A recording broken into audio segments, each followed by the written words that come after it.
Hello students, तो आज इस वीडियो में डिस्कस करने वाले हैं हम सप्लाई कर्व जो परफेक्टली कॉम्पिटिटिव मार्केट में होता है। सप्लाई कर्व को हम किस तरह से कैलकुलेट करते हैं। ओके, तो ये हमारे पास क्वेश्चन है। Suppose form short run total cost function curve is given as 100 plus 200 100 plus 20 q plus q square, और इसमें फिक्स कॉस्ट हमारे पास $100 है और टोटल वेरिएबल कॉस्ट गिवन है हमारा 20 q plus q square. Okay, तो हमें तीन चीज़ें कैलकुलेट करनी है यहाँ पे। Average variable cost of production, minimum level of ABC and supply curve. Okay, ये तीन चीज़ें हम कैलकुलेट करेंगे। तो इससे पहले मैं आपको बताता हूँ कि ये सप्लाई कर्व होता क्या है। तो यहाँ पे हम जनरली किसकी बात कर रहे हैं, हम यहाँ पे शॉर्ट रन की बात कर रहे हैं। ये शॉर्ट रन की बात हो रही है। और शॉर्ट रन में क्या होता है, ये शॉर्ट रन में क्या होता है कि हमारे कुछ फैक्टर वेरिएबल होते हैं, कुछ फिक्स होते हैं। तो हम जो है वेरिएबल फैक्टर का इंक्रीज़ करके हम प्रोडक्शन को इंक्रीज कर सकते हैं। और आपको पता है कि जो मार्जिनल कॉस्ट कर्व होता है, मार्जिनल कॉस्ट कर्व क्या होता है, short run marginal cost curve, उसी को हम क्या बोलते हैं, ये सप्लाई कर्व बोलते हैं। किसमें?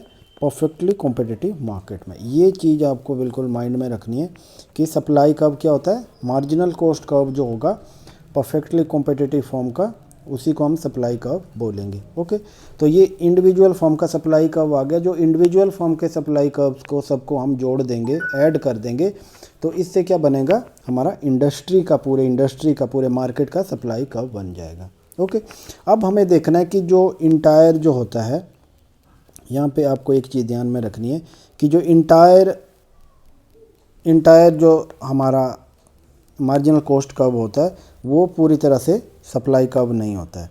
तो इसमें सप्लाई कर्व हमेशा आपको देखना कि कुछ पोर्शन होगा हमारा। जैसे ये मैं यहाँ पे मार्जिनल कॉस्ट का कर्व लिख लेता हूँ यहाँ पे। ओके, और यहाँ पे ये एवरेज वेरिएबल कॉस्ट मैं कर देता हूँ। ये एवरेज वेरिएबल कॉस्ट कर दिया मैंने। तो देखो, जहाँ पे एवरेज वेरिएबल कॉस्ट का मिनिमम पॉइंट है यहाँ पे है, जहाँ पे average variable cost marginal cost curve को इंटरसेक्ट करती है, तो उसका क्या आता है, उसका वो मिनिमम पॉइंट होता है। ठीक है, तो इस मिनिमम पॉइंट से ऊपर जो भी हमारा MC का कर्व आ रहा है ये ऊपर की तरफ, इसको क्या बोलते हैं हम, इसको सप्लाई कर्व बोलते हैं। इंटायर मार्जिनल कॉस्ट कर्व है उसको सप्लाई कर्व नहीं बोलेंगे। ओके, ये चीज़ माइंड में रखनी है आपको। सीधा डायरेक्टली कोई पूछ लेता है कि entire marginal cost curve supply curve होता है, तो आप ऐसा नहीं कह सकते। इसमें कहना है कि जो एवरेज कॉस्ट के ऊपर का पोर्शन होता है, ये ऊपर वाला पोर्शन जो आ रहा है यहाँ पे देखो, ये वाला जो पोर्शन आ रहा है इसको हम सप्लाई कर्व बोलेंगे। ये नीचे की तरफ जो आ रहा है, ये आ रहा है, इसको हम सप्लाई कर्व नहीं बोलेंगे। ओके, ये शट डाउन पॉइंट आ जाता है। आपको पता है कि एवरेज वेरिएबल कॉस्ट जो है इसका मिनिमम पॉइंट जो होता है, इसको हम शट डाउन पॉइंट भी बोलते हैं। अगर प्राइस इससे नीचे डिक्रीज़ कर जाता है, डाउन कर जाता है, तो इस सिचुएशन में क्या होता है, फर्म अपना प्रोडक्शन फैसिलिटी को बंद कर देती है। ओके, यहाँ तक हो गया। अब हमें आगे देखना है कि किस तरह से हम इसको कैलकुलेट करेंगे। किसको? हम मार्जिनल कॉस्ट को कैलकुलेट करेंगे, और हमें मिनिमम पॉइंट किसका निकालना है, एवरेज वेरिएबल कॉस्ट का मिनिमम पॉइंट भी निकालना है। ओके, चलो आगे चलते हैं। तो इसके लिए देखो, सबसे पहले आपको पता है कि ये गिवन है हमारे पास, टोटल वेरिएबल कॉस्ट हमारे पास गिवन है। टोटल वेरिएबल कॉस्ट हमारे पास गिवन है, तो ये है आपके पास 20Q प्लस ये क्यू स्क्वायर आ गया। ये हमारे पास टोटल वेरिएबल कॉस्ट है। अब हमें क्या निकालना है, आपको पता है कि मिनिमम पॉइंट कहाँ निकलता है, जहाँ पे एवरेज वेरिएबल कॉस्ट और मार्जिनल कॉस्ट इक्वल होते हैं। तो हमें सबसे पहले एवरेज वेरिएबल कॉस्ट को निकालना है। ओके, तो एवरेज वेरिएबल कॉस्ट कैसे निकालेंगे, हमें ये हमारा ए वाला पार्ट है।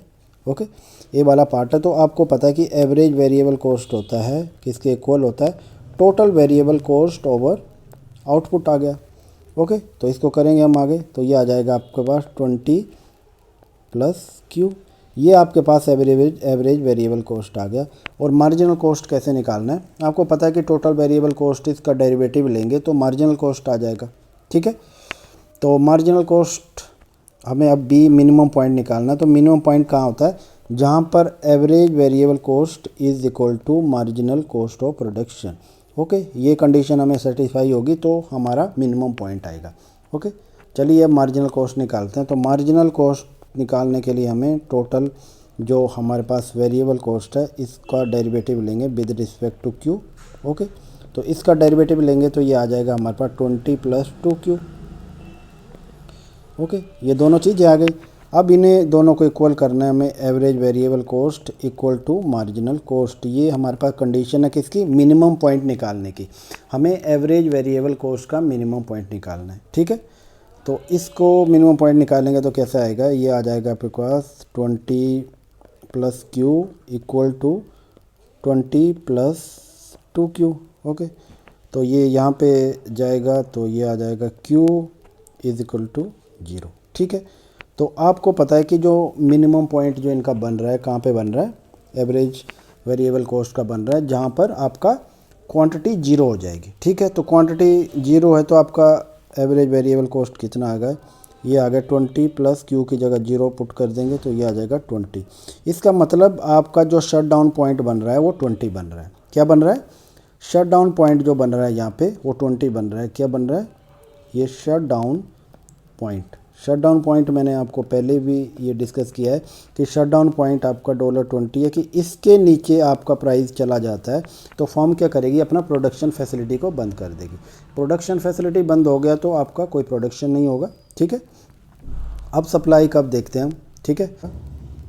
सप्लाई फंक्शन मैंने आपको बताया कि मार्जिनल कॉस्ट है, तो मार्जिनल कॉस्ट हमारे पास क्या आ रहा है, सप्लाई फंक्शन ये आ रहा है आपके पास 20 + 2Q। ओके, ये आपके पास सप्लाई फंक्शन आ गया। अब आपको पता कि P = MC कंडीशन होती है हमारे पास, तो आप इसे ऐसे भी लिख सकते हो, P = 20 + 2Q। अब इसको आप Q को लेफ़्ट हैंड साइड ले आओ, आप Q को इसको लेफ़्ट हैंड साइड ले आएंगे तो ये हो जाएगा -2Q = 20 - P, और ये Q को आप ऐसे ही रहने दोगे, माइनस यहाँ चला जाएगा तो -10 आ जाएगा +P। ओके, ये इस फॉर्म में हम इसको लिखेंगे।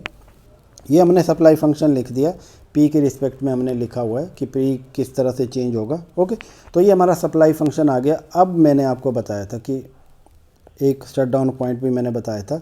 ओके, तो ये कैसे होगा, तो हमारी सप्लाई 0 होगी जब व्हेन P > 20। इसका मतलब क्या है कि हमारा शट डाउन पॉइंट 20 है, 20 से नीचे हमारा प्राइस चला जाएगा तो हम प्रोडक्शन फैसिलिटी बंद कर देंगे और हमारी सप्लाई 0 हो जाएगी। और अगर हमारे पास क्या आ रहा है 1/2 है ये, ओके यहाँ पे, तो अब हमारे पास क्या आ रहा है, अब आ रहा है हमारे पास जो हमने सप्लाई का फंक्शन डिराइव किया है वो -10/1/2 P आ रहा है। फैन क्या है, P = और ग्रेटर देन 20। ओके, ये कंडीशन आ गई हमारी। अगर प्राइस 20 है, 20 से ज़्यादा है तो हमारा सप्लाई फंक्शन रहेगा।